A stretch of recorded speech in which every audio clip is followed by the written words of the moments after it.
Hi everyone, welcome to Wow Stories. I am Miss Wow.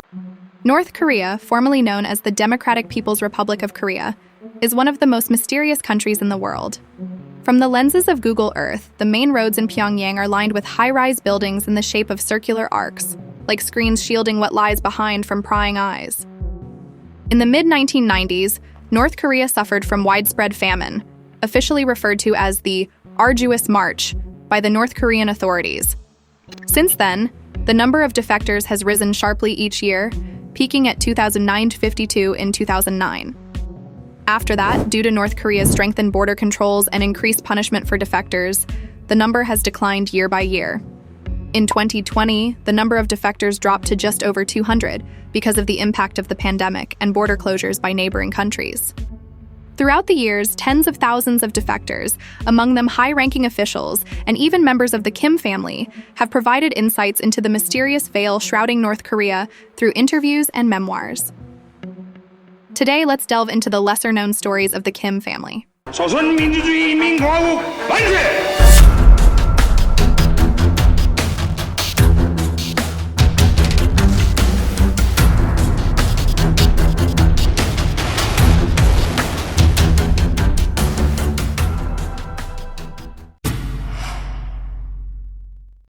On the morning of February 12, 1997, at 11 a.m., a man in his 70s, dressed in a dark overcoat and wearing a bowler hat, accompanied by an aide, braved the biting cold with his head bowed in the freezing wind and hurriedly entered the South Korean embassy in Beijing.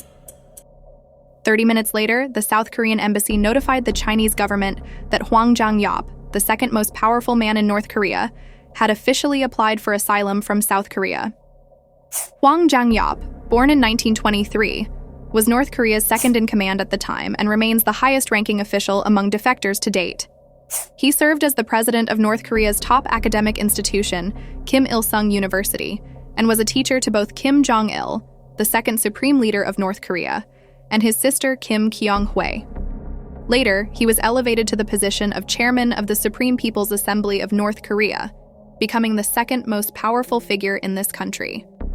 At the same time, he also served as the General Secretary of the Workers' Party of Korea and was in charge of ideology and foreign relations. In North Korea, Hwang Jang-yup's greatest achievement was the theorization of the Juche ideology. Its tenets include theory around political autonomy, economic self-reliance, and national defense. It emphasizes that the people are the masters of revolutionary development, and the people should be guided by a leader. The leader is depicted as the head, the party as the body, and the people as the limbs. Therefore, the body, hands, and feet should follow the direction of the head. The Juche ideology permeates the North Korean society. Since 1997, North Korea has abandoned the use of the Gregorian calendar, adopting instead the Juche calendar, with the birth year of Kim Il-sung as the first year of the Juche era. Iconic buildings in Pyongyang, such as the Juche Tower, exemplify the pervasive influence of this ideology. For North Koreans, the Juche ideology is akin to a sacred scripture, rendering Hwang Jang-yup's defection all the more unprecedented and astonishing. In 1994, following the death of Kim Il-sung, North Korea's second-generation leader, Kim Jong-il, assumed power. That same year, a confluence of factors including natural disasters, the collapse of the Soviet Union and Eastern Bloc, and domestic economic decline led to widespread famine in North Korea. It was during this period that Hwang Jang-yup grew increasingly discontent with the oppressive rule of the Kim family. The Juche ideology he had helped shape had been distorted by Kim Jong-il into a tool for personal adulation, thereby consolidating his power. In his memoirs, Hwang lamented, "While the people were suffering from starvation, we were celebrating the leader's birthday by holding ideological discussions to discuss philosophy and the future of humanity." On the other hand, despite being Kim Jong-il's teacher, Hwang Jang-yup failed to earn his trust. After the death of Kim Il-sung, Hwang protested against the hereditary system, further intensifying Kim Jong-il's scorn towards him. Hwang lived in constant fear of being purged and thus began contemplating defection. On January 30, 1997, Hwang Jang-yup traveled to Japan to attend a conference related to Juche. Alongside this official trip, Hwang had a hidden mission: to seek food aid from Japan to alleviate the escalating famine in North Korea. However, Hwang's efforts failed. Fearing backlash from Kim Jong-il, he became even more resolute in his decision to defect. According to the itinerary, Hwang Jang-yup needed to fly from Tokyo to Beijing, then take a train to Pyongyang upon his return to North Korea. On February 11th, Hwang arrived in Beijing and checked into the North Korean embassy. At 9 a.m. on the 12th, he claimed his 74th birthday was approaching, and he needed to buy some gifts in Beijing. Then, he and his deputy, Kim Jong-un, went to a department store near the South Korean embassy. Shopping was merely a cover. In the store, Hwang met with the South Korean individuals assisting him in his endeavor, finalizing the details and conditions of his defection with them. Afterwards, Hwang and his deputy left the department store, took a taxi, and headed straight to the South Korean embassy in Beijing. As the clock struck 11 a.m. with no sign of Hwang returning to the North Korean embassy, chaos ensued among embassy officials. They frantically reported to Pyongyang and dispatched personnel to search for him. At 11:30 a.m., the South Korean embassy notified the Chinese authorities about Hwang Jang-yup and his deputy Kim Jong-un's application for asylum. By 5:30 p.m., South Korea issued a public statement announcing its acceptance of Hwang and Kim's defection. The North Korean government immediately claimed that Hwang Jang-yup and Kim Jong-un had been detained by the South Korean government, demanding their immediate release or warning of dire consequences. In private, the North Korean government ordered its undercover operatives in China's Ministry of Security to seize any opportunity to assassinate Hwang Jang-yup and Kim Jong-un. To prevent the situation from escalating within Chinese borders, China dispatched armed police forces to strengthen security around the South Korean embassy. On March 7th, the Chinese government stated that, after investigation, it determined that Hwang Jang-yup and Kim Jong-un were not held in custody against their will. In accordance with international norms and for the sake of peace and stability on the Korean peninsula, China pledged to handle the matter appropriately. Several days later, on March 14th, then Chinese Premier Li Peng held a press conference, articulating the government's stance on the issue. Hwang Jang-yup and Kim Jong-un were to travel and stay in a third country for 1 month before departing for South Korea. In desperation, the North Korean government issued a statement declaring, "Hwang Jang-yup has chosen to side with the enemy. From now on, the rescue operation will be terminated. Despicable traitors can leave if they want to leave. We will defend the red flag to the end." Meanwhile, inside the South Korean embassy in China, Hwang Jang-yup released a statement declaring, "Kim Jong-un and I are not betrayers of our nation, but defecting from Kim Jong-il and his followers." On March 18th, clad in bulletproof vests, Hwang and Kim departed from the South Korean embassy in China and boarded a chartered plane bound for the Philippines. On the morning of April 20th, the two boarded another chartered plane from the Philippines, arriving at their final destination that afternoon, South Korea. Hwang's defection sparked a storm within North Korea. When he left, he was unable to bring his wife and children. He and his wife, Park Sung-yu, met and fell in love while studying in Moscow in 1947. They lived together for 50 years and had 3 daughters and a son. After the incident, his wife, Park Sung-yu, and eldest daughter were allowed to commit suicide. The remaining children, grandchildren, and relatives were all sent to North Korean labor camps. Upon arriving in South Korea, Hwang served as the chairman of the Institute for National Security Strategy, INSS, at the National Intelligence Service from 1998. In 2003, he became a visiting professor at Jeonju University. On October 10, 2010, Hwang Jang-yup was found dead under mysterious circumstances in the bathtub of his residence at the age of 88. Following an investigation, South Korean authorities concluded that there were no signs of forced entry into the premises and no evidence of external injuries on Hwang's body. His death was attributed to natural causes, likely due to a heart attack. In a dramatic twist of events, just half an hour after Hwang's death, Pyongyang held a grand military parade to celebrate the 65th anniversary of the founding of the Korean Workers' Party. It marked the first occasion where Kim Jong-il and his son, Kim Jong-un, appeared together to oversee the troops, widely perceived as a coronation ceremony for the younger Kim as the successor to power. In the more than 10 years after his defection, Hwang delivered over 300 private speeches, participated in more than 40 media interviews, and authored 17 books. Through these materials, we gain insight into the little-known secrets of the Kim family dynasty. On December 29, 2011, a snowstorm struck North Korea, and hundreds of thousands of people flooded the streets of Pyongyang to bid farewell to the body of the great leader Kim Jong-il, who had ruled the country for 17 years. Men, women, and children clutched their chests, crying uncontrollably, calling out, "Father, Father."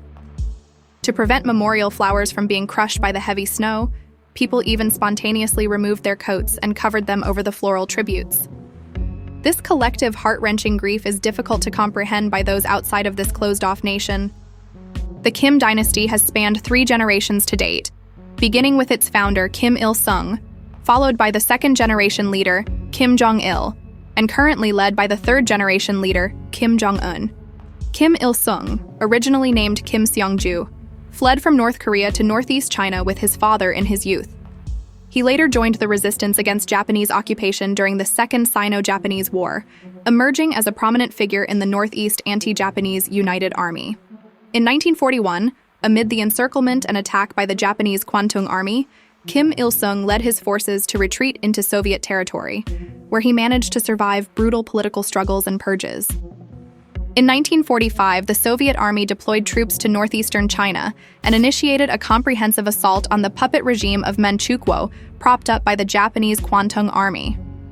Simultaneously, in accordance with prior agreements with the Allies, the Soviet Union occupied and administered the northern region of the Korean Peninsula, which is the territory of North Korea today. At this time, the Soviet Union urgently needed proxies in North Korea to confront the regime of Syngman Rhee, supported by the United States. Just like that, Kim Il-sung entered the stage of history. It must be said that in the aspect of purging dissent, Kim Il-sung was a true Stalinist. After becoming the supreme leader of North Korea, he continuously used political tactics to consolidate his rule and prestige. By the mid to late 1950s, Kim Il-sung's standing in North Korea was unshakable. At the same time, his accomplishments in the anti-Japanese war were greatly exaggerated, elevating him to a quasi-divine status among the North Koreans. However, later historians discovered that the greatest victory achieved by the guerrilla forces commanded by Kim Il-sung, the Battle of Pocheonbo, only resulted in the deaths of over 20 Japanese soldiers. Nonetheless, Hwang Jang-yup still expressed his respect for Kim Il-sung in his memoirs, as he initiated resistance against Japanese imperialism. In addition, by the late 1950s, the growing divide between China and the Soviet Union became increasingly evident. Both China and the Soviet Union were eager to pull North Korea into their respective camps, competing to show goodwill towards North Korea, leading to an escalation in the amount and scale of aid provided. From the 1960s to the 1980s, under the rule of Kim Il-sung, North Korea enjoyed a comfortable life with abundance and prosperity. In 1960, North Korea's per capita GDP was even 3 times that of South Korea. However, the good times did not last long. Amidst the collapse of the Soviet Union and drastic changes in the international political landscape during the mid to late 1990s, North Korea's economy plummeted after it lost the assistance of China and the Soviet Union. According to North Korean official records, Kim Il-sung was married twice. His first wife, Kim Jong-suk, was a renowned anti-Japanese heroine and considered to be the mother of the nation in North Korea. She and Kim Il-sung had 2 sons and a daughter, with Kim Jong-il being their eldest son. However, many unofficial reports suggest that before Kim Jong-suk, Kim Il-sung actually had another wife named Han Seong-jil. She met Kim Il-sung through her involvement in underground anti-Japanese operations, and the two married in 1937. Later, Han Seong-jil was arrested by the Japanese military and lost contact with Kim Il-sung. Through the intervention of her aunt, Han Seong-jil was eventually released from prison, after which she married a farmer. She had no children with Kim Il-sung. In 1949, mother of the nation Kim Jong-suk died during the birth of her 4th child. At the time of her pregnancy, Kim Il-sung had already become involved with his secretary, Kim Seong-ai, and the two married shortly after Kim Jong-suk's death. They later had 2 sons and daughters. Hwang Jang-yup mentioned in his memoirs that the second-generation leader, Kim Jong-il, was always wary of his stepmother, Kim Seong-ai. To make his father, Kim Il-sung, lose interest in Kim Seong-ai, Kim Jong-il specifically arranged for many beautiful female guards to surround him. Around the 1970s, North Korean officials briefly promoted Kim Seong-ai as the esteemed First Lady. However, after Kim Jong-il came to power, the name Kim Jong-il was seldom mentioned again.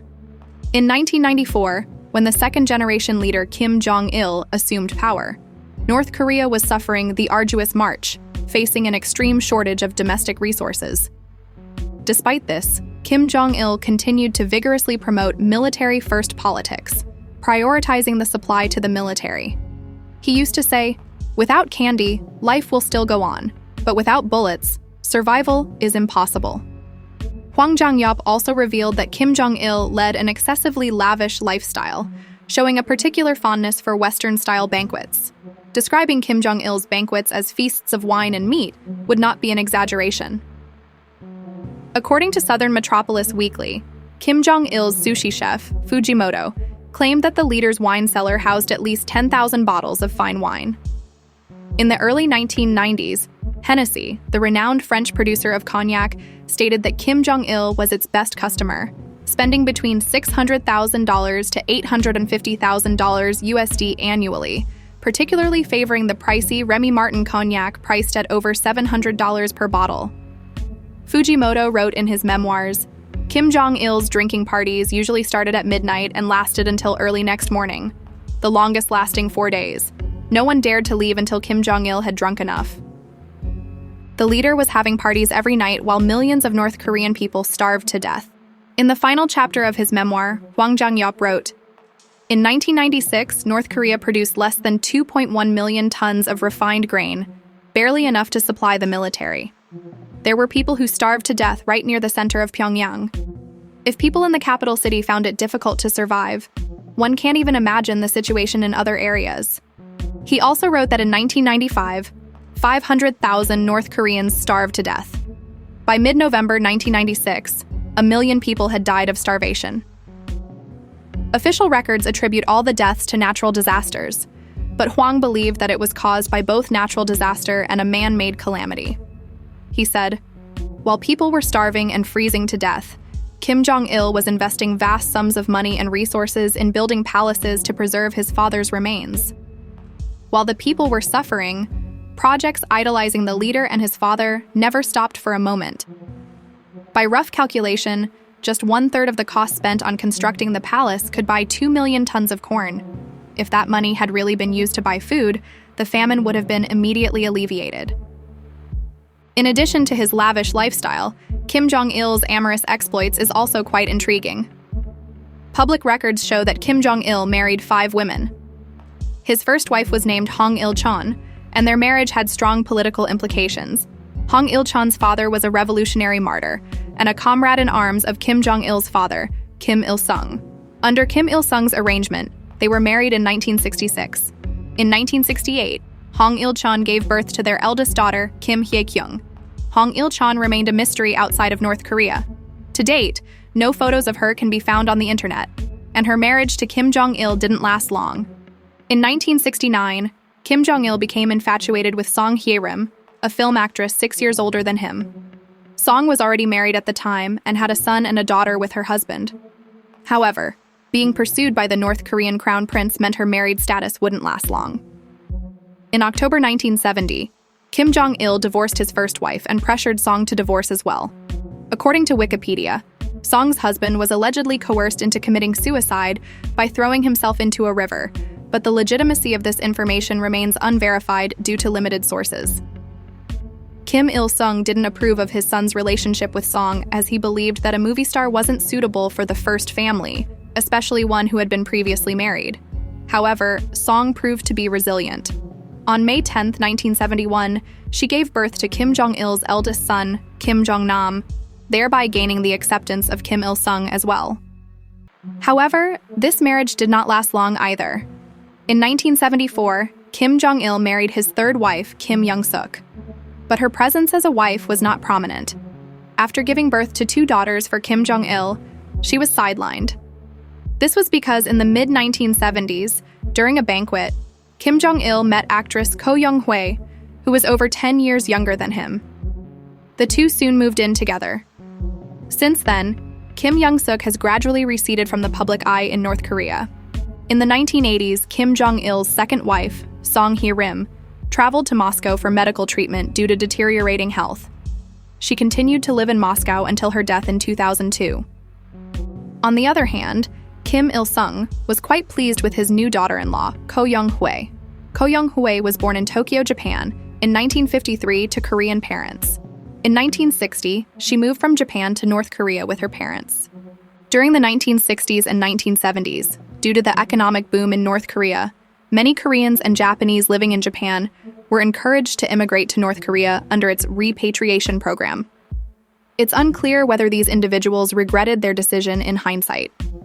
To Kim Il-sung, Ko Young-hwa, despite her overseas residence, came from a family of patriotic North Koreans with an upright political background. Ko Young-hwa later bore two sons for Kim Jong-il, named Kim Jong-chul and Kim Jong-un, and a daughter named Kim Yo-jong. After the turn of the millennium, North Korea began to promote Ko Young-hwa extensively, calling her the Great Mother of North Korea. In the fall of 2004, Ko Young-hwa passed away from breast cancer. Later, the North Korean propaganda ministry called her the most loyal comrade of Kim Jong-il. However, Kim Jong-il's did not mourn this loyal comrade for long. After Ko Young-hwa's death, Kim Ok, who had served as Kim Jong-il's technical secretary since the early 1980s, gradually replaced Ko. Each senior official of the North Korean Workers' Party is accompanied by a technical secretary, whose main job is to take care of the health of the cadres, a personal secretary in role and responsibility. There have long been rumors in the community that Kim Jong-il had already married his secretary, Kim Ok, as his fifth wife.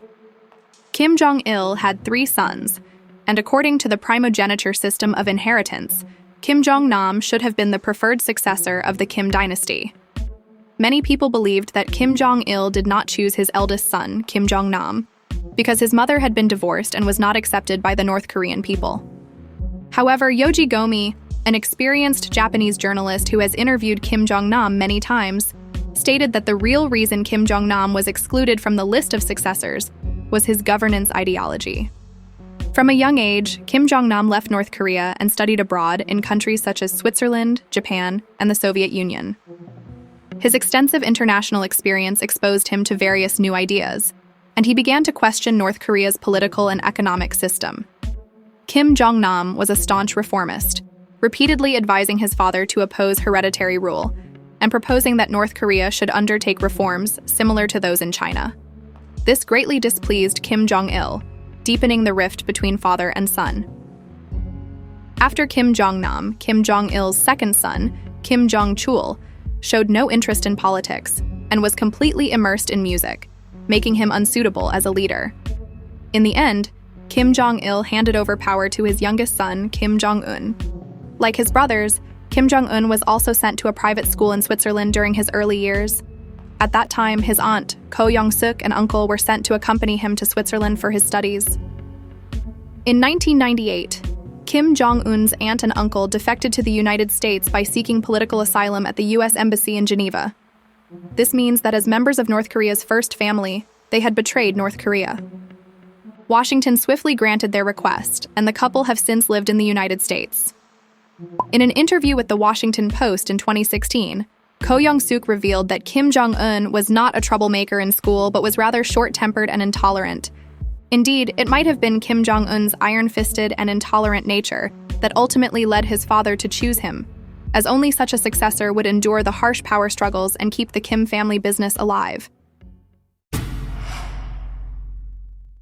In the decades after Kim Il-sung established his hereditary rule, he groomed his eldest son, Kim Jong-il, as his successor. Wherever Kim Il-sung went, Kim Jong-il was always by his side. After Kim Il-sung's death in 1994, Kim Jong-il succeeded him.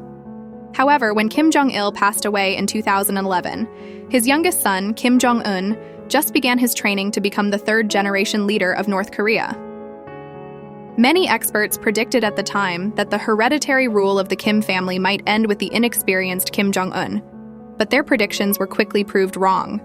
Kim Jong-un's year of birth has always been a mystery. Some reports suggest he was born in 1982, while others claim it was 1983 or 84. Regardless of the true year, one undeniable fact is that when Kim Jong-un took control of North Korea, he was still in his 20s. However, in stark contrast to his age was his ruthless nature.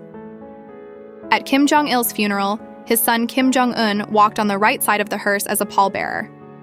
Following behind him was his uncle Jang Song-thaek, widely regarded as North Korea's second-in-command. On the other side of the vehicle were military chief Ri Yong-ho and Minister of People's Armed Forces Kim Yong-chun. These individuals were older, more experienced, and wielded more power than Kim Jong-un in North Korea at the time. However, within months of Kim Jong-un's ascent to power, both Ri Yong-ho and Kim Yong-chun were dismissed from their positions. To this day, the whereabouts of Ri Yong-ho remain unknown. In December 2013, Kim Jong-un took an even more dramatic step. His uncle, Jang Song-taek, was publicly dragged away from a party meeting and later executed on charges of treason. There were even unconfirmed reports suggesting that Kim Jong-un used anti-aircraft artillery in the execution of Jang Song-taek. According to a report by the BBC, between 2012 and 2016, in purges initiated by Kim Jong-un, 140 senior officials were executed, and another 200 individuals were either dismissed from their positions or imprisoned. Kim Jong-un removed everyone who stood in his way, replacing them with younger and more loyal individuals. This group is led by Kim Jong-un's younger sister, Kim Yo-jong. Today, there is no dispute over who holds the highest authority in Pyongyang. In the power struggle among North Korea's third-generation leaders, one of the most ambiguous and perplexing events was the assassination of Kim Jong-nam, Kim Jong-un's half-brother. On February 12, 2017, in a restaurant in Kuala Lumpur, Malaysia, an Indonesian girl named Siti Aisyah was celebrating her 25th birthday with friends. She smiled as she blew out the candles as her friends sang the birthday song, then excitedly announced to her friends, "I'm going to be a star." It turned out that only a few days ago, an Asian man who claimed to be a TV producer hired Siti to be part of a reality show with the role of a prankster. The producer asked her to prank unsuspecting passersby on the street by suddenly smearing them with products like skincare cream and baby oil. They had filmed several times. Some passersby got angry while others just laughed it off. On February 13th, Siti was asked to film again. This time, the location of the shoot was Kuala Lumpur International Airport. The target was a chubby, slightly balding man wearing a blue shirt and light-colored jacket in the airport. Siti did not know this man and thought it was just another routine shoot like before. This time, Siti had a partner in the show named Don Thi Huang, a 29-year-old Vietnamese woman. They approached the target man from both the front and the back and smeared some liquid on his face. The man, speaking in broken English, angrily asked, "What are you doing?" Siti quickly apologized and hurried away. At the time, sitting in a cafe a few meters away were 4 North Korean men: Ri Ji-hyun, Hong Song-hak, Oh Jong-gil, and Ri Jae-nam. Clearly, they were satisfied with the completion of this mission. Surveillance footage showed them proceeding to the departure gate and boarding a plane out of Malaysia.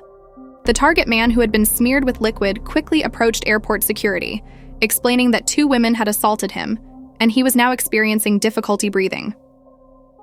Accompanied by airport security, he was taken to the airport medical center. Upon arrival, he began convulsing and died on the way to the hospital. His passport showed that he was a North Korean diplomat named Kim Chol. However, his real name was Kim Jong-nam, yes, the half-brother of Kim Jong-un.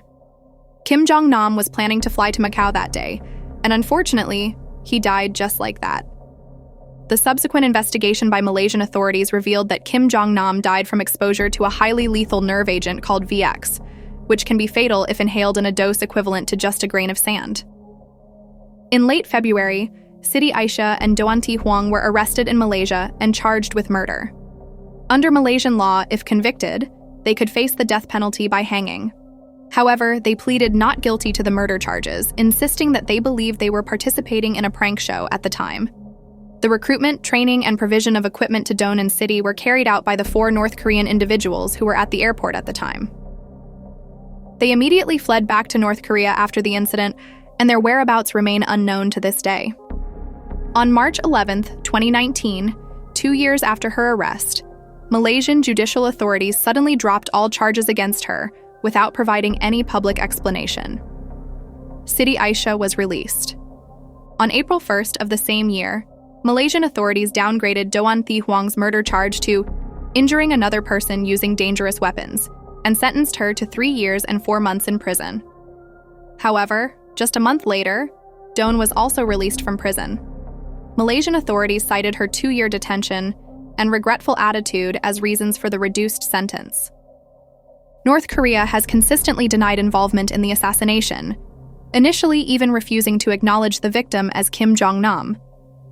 Many believe that the mastermind behind the murder was Kim Jong-nam's younger half-brother, Kim Jong-un. However, others argue that Kim Jong-nam posed no threat to Kim Jong-un's rule. Having lived abroad for most of his life, Kim Jong-nam was not capable of forming a power network within North Korea to have posed a threat to Kim Jong-un. Ordering Kim Jong-nam's assassination wouldn't have benefited Kim Jong-un's rule, and could have even provided South Korea with a pretext for accusations. Today, the assassination of Kim Jong-nam seems to have become an unsolvable mystery, and no one has ever been held accountable for it. In fact, there are many other aspects of North Korea that the outside world finds difficult to comprehend. For example, the most popular song in North Korea is "We Can't Live Without Him," and the lyrics go like this. "Without him, we can't live, Comrade Kim Jong-un. We can't live without him, we can't live. Our destiny, Comrade Kim Jong-un. Without him, we can't live. Only he understands us best, and always defends our happiness." From elementary school children to the elderly with a walking stick, everyone in North Korea knows how to sing this song. North Korea has a particularly important festival called the Day of the Sun, which falls on April 15th every year. This day also marks the birthday of the eternal president of the Republic, Kim Il-sung. On this day each year, countless North Koreans gather at the Monsu Hill Grand Monument Square in the center of Pyongyang to lay flowers and pay respects to the bronze statues of Kim Il-sung and his son, Kim Jong-il. Located 3 to 4 kilometers from the Monsu Hill Grand Monument Square is a famous hotel called the Ryugyong Hotel, also known as the Hotel of Mosquitoes, due to its towering yet empty structure. The term mosquito hotel refers to buildings that are constructed using large amounts of taxpayer money, serving no practical purpose but to fulfill the desires of leaders for grandiose projects, ultimately becoming deserted ruins occupied only by mosquitoes. The Ryugyong Hotel emerged as a product of competition between the North and the South in the 1980s. In 1981, the South Korean city of Seoul won the bid to host the Olympic Games, and then in 1986, a South Korean construction company built the Westin Stamford in Singapore, which was the world's tallest hotel at the time. Kim Il-sung took note and felt the urgency to respond politically. In 1987, North Korea decided to construct a massive hotel in Pyongyang to snatch the world record from South Korea. This became the Ryugyong Hotel. However, a few years later, North Korea fell into an economic crisis, leading to the suspension of construction. Over the following decades, construction on the hotel started and stopped numerous times. Today, it remains the tallest vacant building in the world. This is a photo of Kim Jong-un with former NBA star Dennis Rodman. Despite the ongoing tensions between North Korea and the United States, Kim Jong-un is a genuine fan of the NBA. According to Kim Jong-un's aunt, Ko Young-suk, young Kim would even go to sleep with a basketball. In 2013, Dennis Rodman went to North Korea to play an exhibition game. Since then, he has surprisingly developed a close personal relationship with Kim Jong-un that has amazed many. In the following years, Rodman visited North Korea 6 more times. In January 2014, on Kim Jong-un's birthday, Rodman organized an exhibition match in North Korea for him as a birthday gift. On the day of the game, Kim Jong-un and his wife, Ri Sol-ju, attended the event. Rodman was sitting next to him, and the two seemed pretty happy chatting and laughing. There are also many photos of Rodman and Kim Jong-un embracing each other. It's quite a sight to see the world's toughest millennial in a suit and tie standing next to the towering, sunglasses and nose ring wearing Rodman. It almost looks photoshopped if you didn't know better. Like his predecessors, Kim Jong-un has always kept quiet about his children. However, since the end of 2022, Kim Jong-un has been frequently appearing in the media with his daughter. North Korean media has not disclosed the name or age of Kim Jong-un's daughter, only referring to her as the precious daughter of the leader. However, some Western media outlets have referred to Kim Jong-un's daughter as Kim Ju-ae, a name reportedly revealed by Kim Jong-un's close friend, Dennis Rodman. Kim Ju-ae is Kim Jong-un's first and so far only child to appear in public. There are various speculations regarding why Kim Jong-un has been frequently showcasing his daughter in the spotlight. Michael Madden, a North Korea expert at the American think tank Stimson Center, believes this might indicate Kim Jong-un's high hopes for his daughter and his intention to train her well. However, Kim Seok-hyang, a professor at Ewha Women's University in South Korea, has a different opinion, suggesting that Kim Jong-un simply wants to portray himself as a caring father. Regardless of his intentions in the 21st century, the marvel of the Kim dynasty continues, and under the rulership of the Kims, the people of North Korea still firmly believe that they are the happiest and most fortunate people on this earth. That's it for today. If you like our video, please leave a like and subscribe. I will see you in the next video.